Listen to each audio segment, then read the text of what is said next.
أعوذ بالله من الشيطان الرجيم. بسم الله الرحمن الرحيم. وآتوا النساء صدقاتهن نحلة فإن طبن لكم عن شيء منه نفسا فكلوه هنيئا مريئا. اللہ تعالی نے ارشاد فرمایا، اور تم عورتوں کو ان کے مہر خوش دلی کے ساتھ ادا کرو، پس اگر وہ عورتیں تمہارے لیے اس مہر میں سے کچھ چھوڑ دیں نفس کی خوشی سے، تو تم اس میں سے مبارک طور پر خوشگواری کے ساتھ کھا لو۔ اسلام میں، شریعت میں عورت کی ایک حیثیت ہے، ایک مقام ہے، ایک مرتبہ ہے۔ جب کوئی مرد عورت سے نکاح کرتا ہے تو اللہ تعالیٰ کی طرف سے یہ لازم ہے، حکم ہے کہ اس کا مہر مقرر کیا جائے۔ جس قدر مہر پر وہ راضی ہو اتنے مہر پر نکاح ہوگا۔ مہر کی مقدار مقرر کرنے کے لیے زبردستی نہیں کی جا سکتی ہے عورت پر کہ کم سے کم لو، اس کی رضامندی ضروری ہے۔ پھر جب مہر مقرر کر دیا گیا تو اب اس کا ادا کرنا فرض ہے۔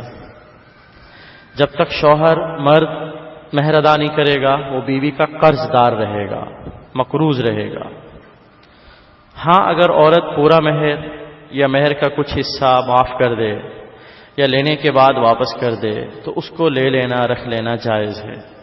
اس میں یہ شرط ہے، یہ ضروری ہے کہ عورت نے جو کچھ دیا ہے یا معاف کیا ہے وہ اس نے خوش دلی کے ساتھ معاف کیا ہو، طیب نفس، اچھی طرح خوش دلی سے، دل کی گہرائی سے وہ دے دے یا معاف کر دے۔ زبردستی معاف کروانا، لکھوا لینا، دھوکہ دے کر دستخط کروا لینا، انگوٹھا لگوا لینا، ممکن ہے ان باتوں کی وجہ سے دنیا کی عدالتوں سے تو شوہر بچ جائے گا، لیکن آخرت میں ادا کرنا ہوگا۔ اللہ تعالیٰ کا یہ حکم ہے، یہ بنیادی چیز ہے، اس لیے کہ وہ عورت کا حق ہے، حق مہر۔ دوسرے کا مال اس کی 100% رضامندی کے بغیر ہمارے لیے حلال نہیں ہوتا۔ طیب نفس ضروری ہے۔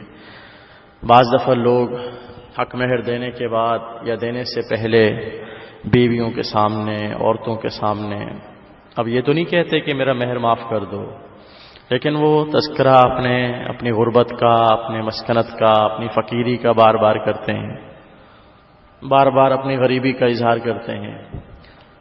دل میں یہ چاہ رہے ہوتے ہیں کہ بیوی اس طرح کی باتیں سن کر ہو سکتا ہے مہر معاف کر دے یا اس کے پاس جو ہے وہ ہمیں واپس دے دے۔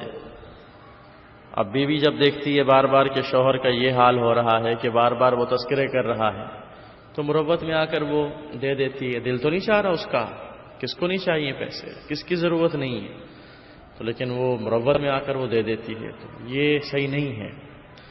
کسی کا مال اس کے نفس کی خوشی کے بغیر حلال نہیں ہوتا ہے ہمارے لیے، جب تک سامنے والا خوش دلی کے ساتھ نہ دے۔ اس لیے کسی قسم کا دباؤ ڈالنا، کسی قسم کی زبردستی کرنا یہ جائز نہیں ہے، وہ مال حلال نہیں ہوگا۔ اللہ نے فرمایا خوش دلی سے اگر وہ بیویاں تمہیں مال دے دیں، کہے بغیر، دباؤ کے بغیر، اشارے کنائے کے کہنے کے بغیر، خود ہی لے کر آ گئی کہ میری طرف سے رکھ لو، کام چلا لو، گھر کی ضرورت پوری کر لو، فرمایا اب وہ تمہارے لیے جائز ہے۔ فَكُلُوهُ هَنِيًّا مَرِيًّا، خوب اچھے طریقے سے کھاؤ، مبارک ہے، خوشگوار ہے، فرحت سے کھاؤ، اطمینان سے کھاؤ، کسی غم اور پریشانی کے بغیر کھاؤ، کیونکہ اس کا کھانا استعمال کرنا تمہارے لیے حلال ہے۔